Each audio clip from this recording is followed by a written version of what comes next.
Shalom, shalom. I want to start off by giving all praise, honor, and glory unto Yahweh, Bahashem, Yahushai, Bahashem, Rachakodash, for giving me the spirit and power to make this lesson. Double honors to the apostles and the elders of Great Millstone that teach this truth and rule well. Wabarakatam, unto the hopeful elect, starting with the 144,000 on down to the men, women, and children that believe. This is Brother Gabar, and I'm back with another lesson, and this is going to be over. Watch out. The devil is lurking. He's hiding in every corner, in every crevice. The devil is in the details. The devil is trying to deceive you. Watch out, okay? And this is something that you got to deal with being a Hebrew Israelite in this truth. Satan being in all kind of different situations, even situations you think might be good unto you. And that's why the scriptures say all things are lawful but not expedient. So you have to know yourself and how to maneuver in this world so that you don't get yourself caught up. Because Satan is there, man. Especially being here in Babylon the Great, the valley of the shadow of death, basically. You know what I'm saying? Where death is on every corner. You know what I'm saying? Hey, man, we have to keep our head on a swivel. Okay? And I want to dive into some scriptures. All right? And just like the image I have up, where you see it's tall grass and stuff. And, you know, it might be a path where somebody just walking through, you know. But look, if you look closely, you got a whole lion right there, man, ready to devour, hiding, prowling, waiting on his prey to come through, you know. And that's exactly the mindset of Satan and what he's trying to get you, how he's trying to get you, by hiding behind some type of situation, right? Or between a detail, you know, where he can jump out and get you and cause you to fall out the truth ultimately. But that's not what we're going to do, because we know that the war that we're fighting is not physical, but spiritual. And we have to keep ourselves alert spiritually. All right. We have to watch each other and watch ourselves, man, that we don't fall. Let's grab this. Let's grab it in the NIV. It says 1 Peter chapter 5 and verse 8 in the NIV. It says, be alert. Right. Let's go. Let's just get this word alert. I'm going to just look it up on Google. Let's read it. It says alert. It says vigilant, right? Because that's what it says in the KJV, to be sober and vigilant. It says aware, watchful, heedful, circumspect, observant. Yeah, we have to be observant. It says all ears. Yeah, man. Okay, we have to be paying attention, especially in these last days, man, where death is in everything, man. Okay, you got to slow down.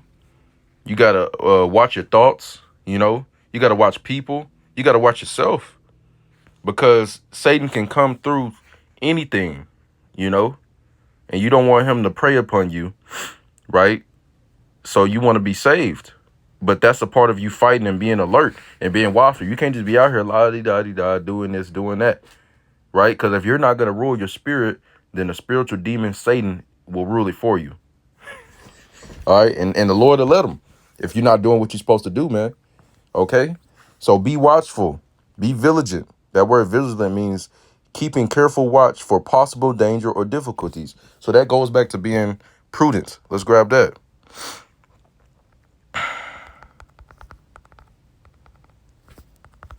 This is Proverbs chapter 27 and verse 12. A prudent man foreseeth the evil. Yeah, so you got to foresee the evil in whatever situation. Okay, if I do this, will this please the Lord, or will he be upset? You know? Sometimes it's more clear. Sometimes it's more foggy, you know, where the Satan, you know what I'm saying? Because the Lord is the author of confusion. But Satan to try to put that, well, the Lord might not really care like that. Nah, man. You got to cast that shit off, man. You know, it's either yay or nay. Let your yay be yay and your nay be nay, as the scriptures say, man. All right? So it says a prudent man foreseeth the evil. So you have to foresee the evil with every action you do. As the scriptures say, acknowledge him in all of your ways, fear him in all of your ways. So you have to ask yourself, is this fearing the Lord? You know, and it's not going to be you just sitting at home with a Bible 24/7, you know what I'm saying? 365 days out the year, not doing anything. You know what I'm saying? Not getting down with no woman or whatever. You know what I'm saying? It ain't like that. Because a lot of people think the ancient men in the scriptures were just sitting there passing around incense sticks or whatever. You know what I'm saying? We got lives. You got to take care of yourself and do that. You go to work, you know, but you still got to foresee the evil. You still got to use this world without abusing it. You got to literally do those things. And Satan going to come at you in different ways, through a woman, through your job, through it could be a game, you know. You think you about to come up on something, you know, and then Satan just appear, boom, right there. You know what I'm saying? And, you know, sometimes you do get caught, you know what I'm saying? Because in this flesh we fall, you know, we mess up at times, but then you got to get back up, you know? That's what Satan wants you to do. He wants you to stay down. He wants you to fall and stay down. He don't want you to get back up, you know? Just like Job, right? As the Lord told Satan when he came in the congregation of his sons, which Satan is the son of the Most High. He's just on the left-hand side. And he said, have you considered my servant Job, who is perfect and upright and maintaining his integrity? And then he sent him to test his integrity. Because Satan was like, he'll cast all that off if you do this and do that. And then he told him not to touch his flesh at first. And then later on, he actually let him touch his flesh. He had those boils and stuff. His health was, you know, tampered with, right? But Satan did not make Job fall out, okay? He did not make him cast off his faith, even when he hopped on his woman, right? Which was like an ultimate test right there. When he hopped on his woman and he said, she told him, she was like, damn, man, it's all fucked up, man. Just curse the Most High and die, man. Sheesh, you know? And he even said, man, shall we not receive good and evil from the Lord? You know, you speak one of the foolish ones. What the fuck are you talking about? So we have to have that mindset. Let's read on. A prudent man foreseeth the evil and hideth himself. How do you hide yourself from wrath? How? How do you hide yourself from evil? The evil is the wrath from the Most High. Let's get Sirach chapter 1 and verse 21. It says, the fear of the Lord driveth away sins. Yeah, because the fear of the Lord is to depart from evil and to hate evil. So you're not going to be sinning if you fear the Lord, right? It says, and where it is present, right, it turneth away wrath. Yeah, so whoever is fearing the Lord, that's where it is present. It's going to turn wrath away from them, evil away from them. Okay? That's what it's talking about. So that's how you hide yourself, by fearing Yahweh B'Shem Shai. It says, but the simple pass on and are punished. Yeah, they lied, this and that, and then boom, that lion jump out on them because they ain't see it. They just glanced at it. They ain't really look and really like squint their eyes and look narrowly like, what is that? They just went on, hey man, fuck it, it's grass, you know? And he hopped out on their ass and they got devoured by a missile. We not trying to have that judgment, okay? So we need to be alert. We need to be watchful. We need to have all ears. Or they be like all hands on deck, all eyes, all ears, attentive, okay? Wide awake. Not drunk in this world, man. But let's keep going. This is Slakia, damn. All right, here we go. 1 Peter 5 and verse 8 again in the NIV. Be alert and of sober mind. Your enemy, the devil, prowls around like a roaring lion looking for someone to devour. Yeah, and if you watch one of them National Geographics or whatever, when the lion about to take down a gazelle or a zebra or whatever he trying to take down, an ox or whatever, what does he do? He go up to him, but he prowling, he's squatting. You know what I'm saying? He get behind that grass, he laying down. He gonna stop it. Sometimes he gonna completely stop. He ain't just gonna pop out on you. It's a hunt. He's trying to get as close as he can before he jump on you, so he can get you. So he gonna taking inches and inches and feet, and then finally when he do that final stop and he right there, he just gonna lunge at your ass. You know, you don't want to be there. You want to see him way far off, like, oh hell no, I'm not doing that. Oh hell no, I'm not going down that path. Oh hell no, I'm not trying to make that mistake. You know, and it can come through different situations. It come through people, anything, man. It could be too much of something or too less.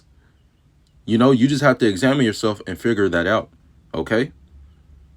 So the devil is out there, man. Watch out, all right? And we know it's going to be lies and slanders and stuff. It's certain things set for a prophecy to take place. And just like Yahweh Shai, when they lied on him and all of that, false witness, you know, those things are going to happen. That's Satan as well, okay? But in our everyday life, man, we have to watch out, okay? Those prophecies are going to play out regardless. That's just a part of this walk, okay? But we have to watch out. We can't be out here making mistakes where Satan is just jumping on us. You know what I'm saying? And you blaming the Most High. Let me see if I can find that right quick.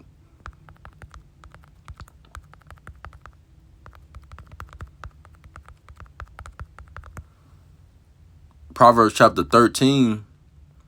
Proverbs chapter 19 and verse 3.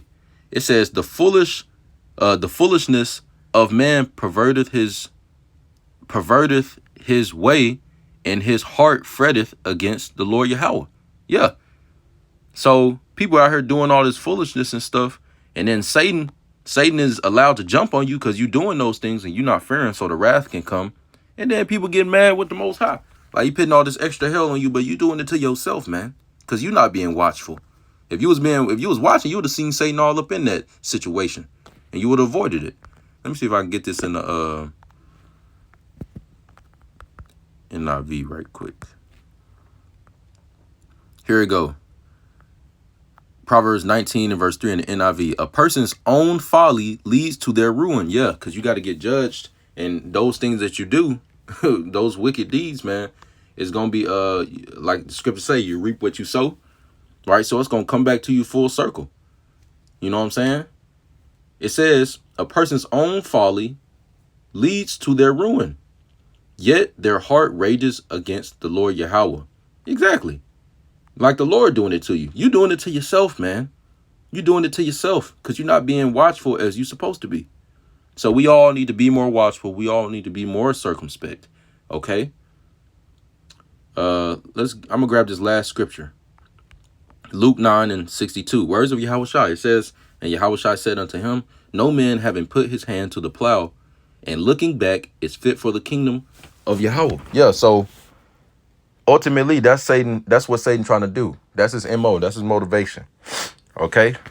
He trying to get you to put that plow down and leave this truth and look back. He trying to get you to look back either in fear of what's to come for you doing this work or of what you might be missing out in the world. You know what I'm saying? Or whatever, any type of situation. You know what I'm saying? A woman or whatever. You think you're missing out and you wasting time and this and that. So you want to look back. You want to go back like Lot's wife for those many possessions that they had or you had, which really we ain't had shit in the world. You know what I'm saying? And we ain't really got nothing in the world now. We should really have less now from coming out of that.